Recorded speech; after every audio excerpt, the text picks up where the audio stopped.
En Asie, les forêts de bambou couvrent la montagne jusqu'à l'horizon. Droits comme des sentinelles dans le brouillard matinal, les bambous font le guet sur tout un continent. Ils sont le symbole d'une Asie multiculturelle marquée par l'abondance et la diversité. L'histoire de cette plante est empreinte de religion et de magie.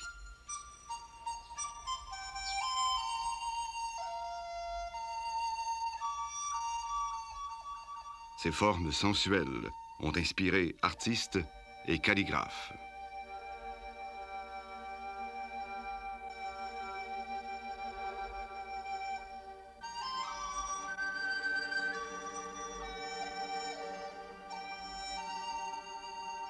Les paysans ont toujours vu en lui un matériau souple et résistant. Et maintenant, les ingénieurs. Même les poètes et les sages ont chanté sa formidable croissance.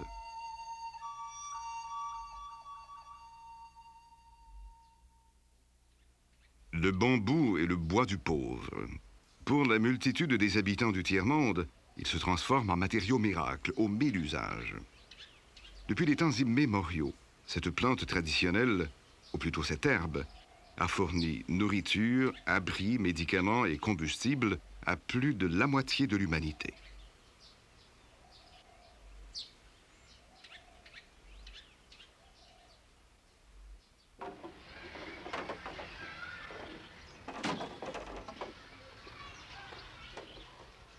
On trouve le bambou partout.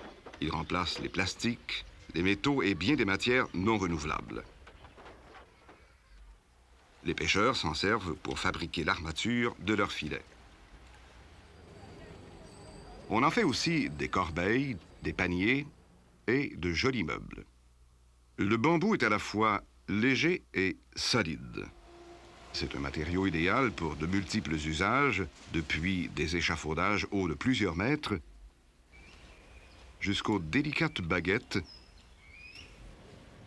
en passant par les raquettes de badminton ou les médicaments.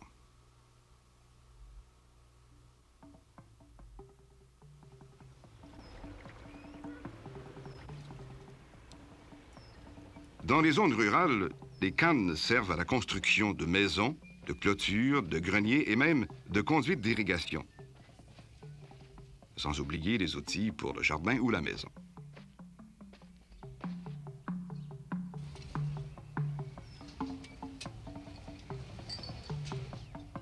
En Chine et dans plusieurs pays d'Asie, les pousses font partie de l'alimentation courante. Les paysans les récoltent dans les forêts des environs et c'est pour eux une source additionnelle de revenus. Les jeunes pousses sont croustillantes et légèrement sucrées. Elles ont la texture de la pomme et la valeur nutritive de l'oignon. Elles sont surtout récoltées en forêt, bien que certains pays en fassent la culture dans des plantations.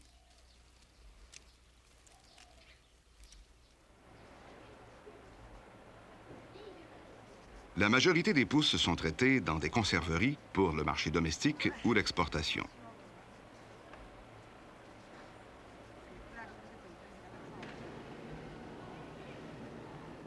Une seule usine peut traiter jusqu'à 150 tonnes par jour.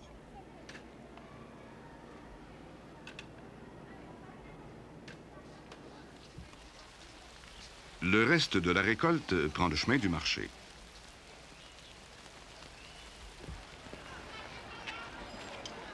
Ce qui n'est pas vendu est rapporté à la maison.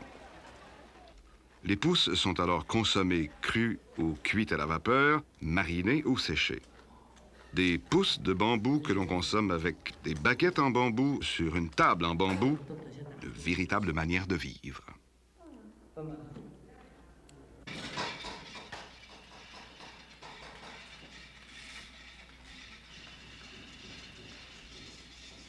La fabrication de corbeilles et de paniers est un des arts les plus anciens.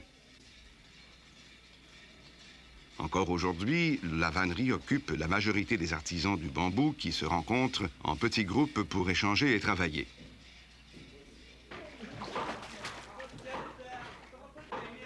Depuis des siècles, les artisans et les industries apprécient ces fibres longues et souples pour la fabrication de papier de qualité.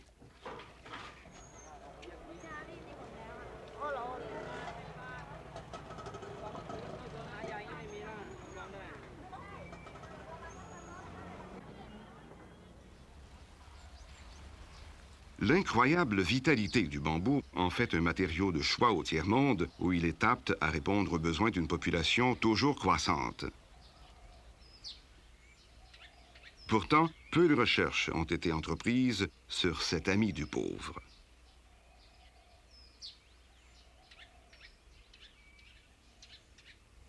Même si les gens croient qu'il abonde, le bambou n'en est pas moins menacé par des récoltes abusives et on fait peu pour le protéger. Le Centre de recherche pour le développement international du Canada, le CRDI, aide depuis plusieurs années les chercheurs qui étudient le bambou. Ils ont mis sur pied un réseau de projets de recherche qui s'étend en Afrique et en Asie.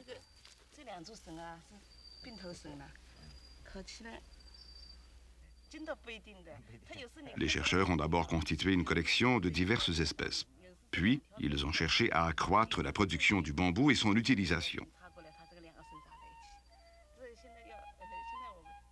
On retrace l'origine du bambou sur tous les continents, à l'exception de l'Europe. La plus grande concentration d'espèces se trouve en Asie. Le bambou résiste bien aux inondations et aux sécheresses. Il pousse jusqu'à 4000 mètres d'altitude dans les Andes et s'accommode d'écarts de température extrêmes, de moins 40 degrés Celsius à plus 45.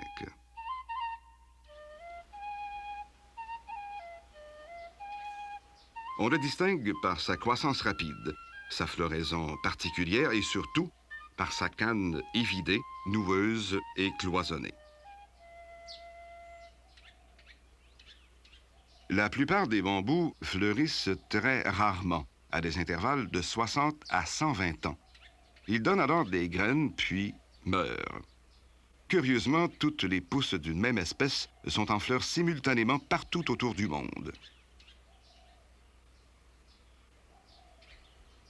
La reproduction à partir de graines est possible, mais le processus est lent. Pourtant, le bambou bat des records de vitesse. Il peut gagner jusqu'à 122 cm en 24 heures. Si vite, en fait, qu'on peut parfois le voir et l'entendre grandir. Au bout de quelques mois, les cannes sont prêtes pour la récolte.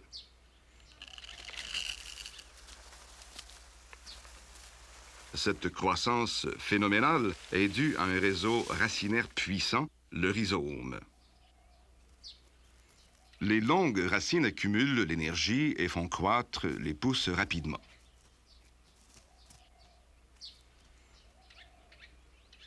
Il existe deux familles de bambous. Dans certaines zones tempérées, comme en Chine, on trouve un bambou à brin simple, appelé aussi monopodial. En Thaïlande, sous les tropiques, le bambou pousse en bouquet. C'est le bambou sympodial.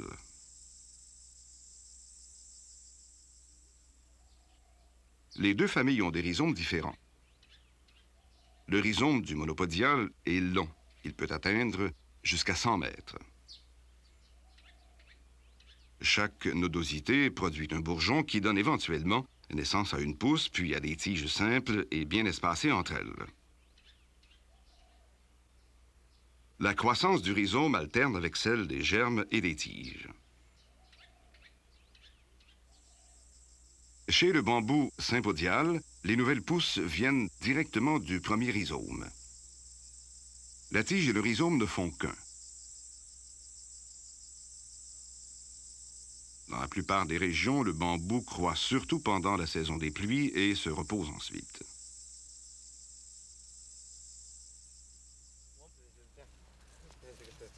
Le climat tempéré de plusieurs pays d'Asie est propice aux espèces monopodiales. Les chercheurs tentent d'augmenter la productivité et la qualité de ces bambous.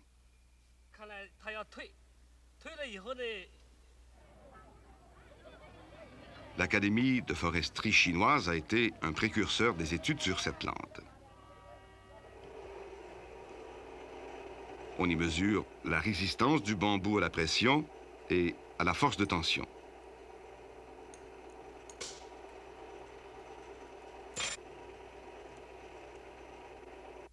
À l'Institut de recherche en foresterie subtropicale, situé à Fuyang, les chercheurs étudient plutôt la valeur nutritionnelle des pousses. avant et après des essais de fertilisation.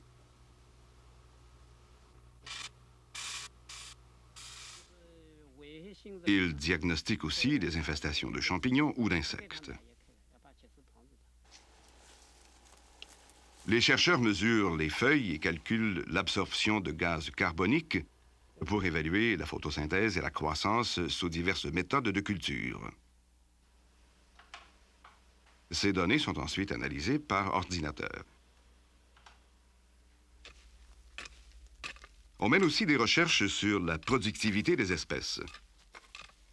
L'application de fertilisants le long du rhizome accélère la croissance. Un mélange bien dosé d'azote, de phosphate, de potasse et de silicate peut doubler le nombre de pousses et la dimension des cannes.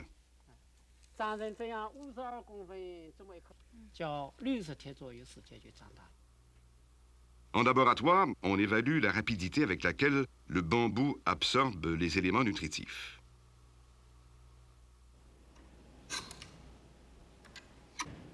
À l'Institut de Fuyang, des échantillons sont scrutés au microscope pour déterminer à quelle espèce ils appartiennent.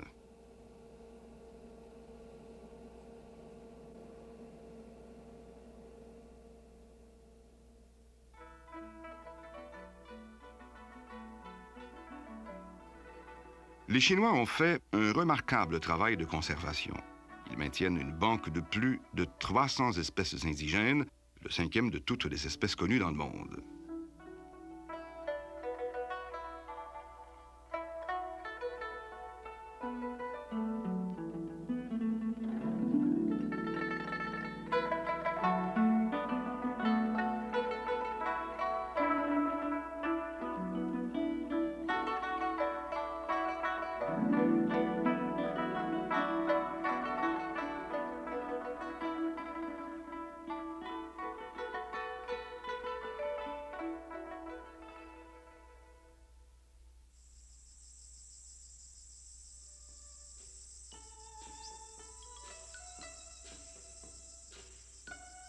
Le climat thaïlandais est favorable à une grande variété de bambous. On y trouve la moitié des espèces sympodiales connues.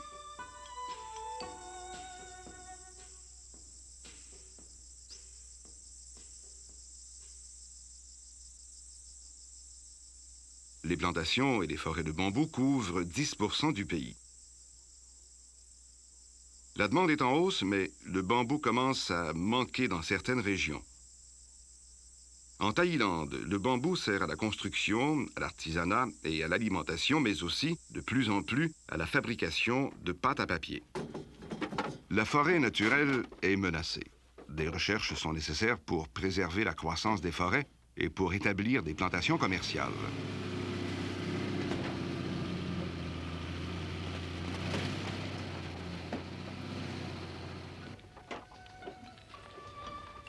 En Thaïlande, le bambou est souvent passé à la flamme pour le débarrasser des insectes et des moisissures. La canne séchée est plus rigide et se conserve mieux.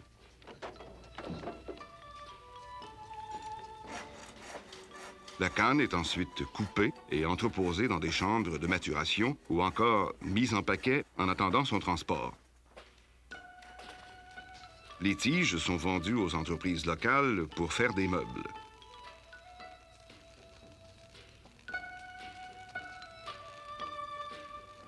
Avec des clous ou des cordages, on assemble des échelles.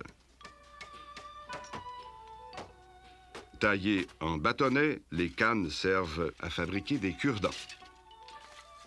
Même les déchets sont utilisés comme combustible. Ils sont transformés en charbon.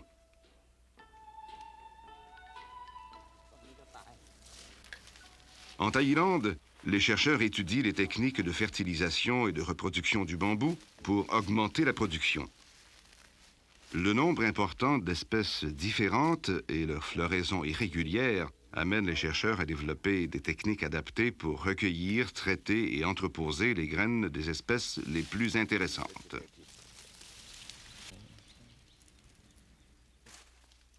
Les recherches sur les semences sont complétées par des essais de bouturage, une technique traditionnelle de propagation.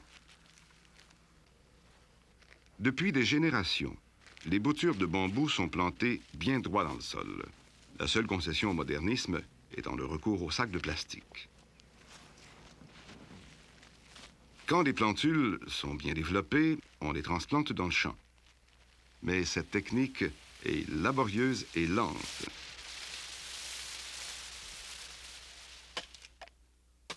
D'excellentes méthodes de reproduction, bien plus efficaces que les techniques traditionnelles, ont été mises au point. Elles exigent moins de travail et offrent un haut rendement.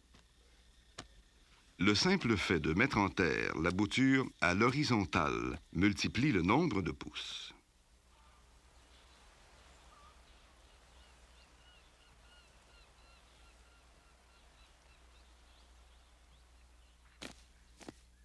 On peut aussi planter la tige avec son rhizome.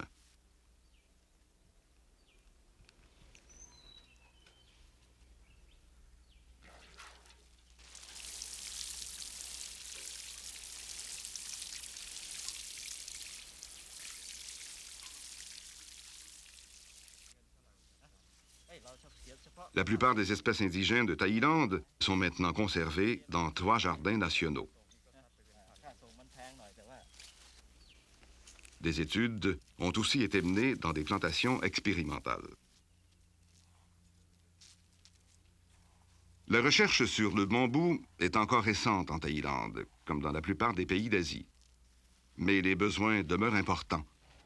Il faut augmenter les rendements et la durabilité du matériau pour assurer l'approvisionnement des coopératives qui offrent de l'emploi à toute une population.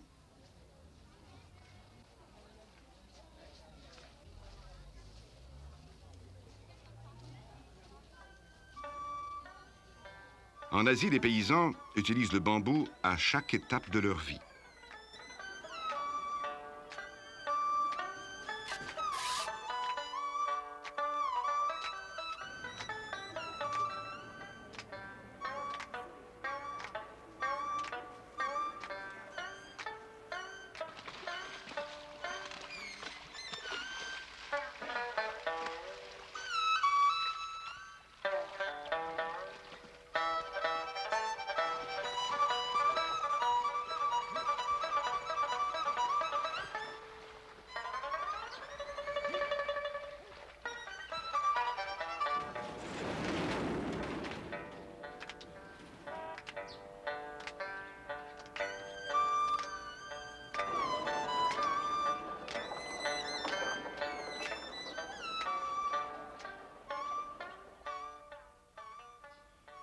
Le bambou, ce bois du pauvre, qui assure depuis des millénaires le gagne-pain de l'artisan et du constructeur, lui qui a inspiré par ses formes noueuses le poète et l'artiste, intéresse aujourd'hui l'ingénieur et le scientifique.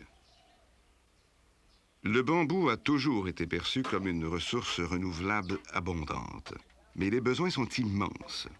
Il faudra bientôt aider la nature.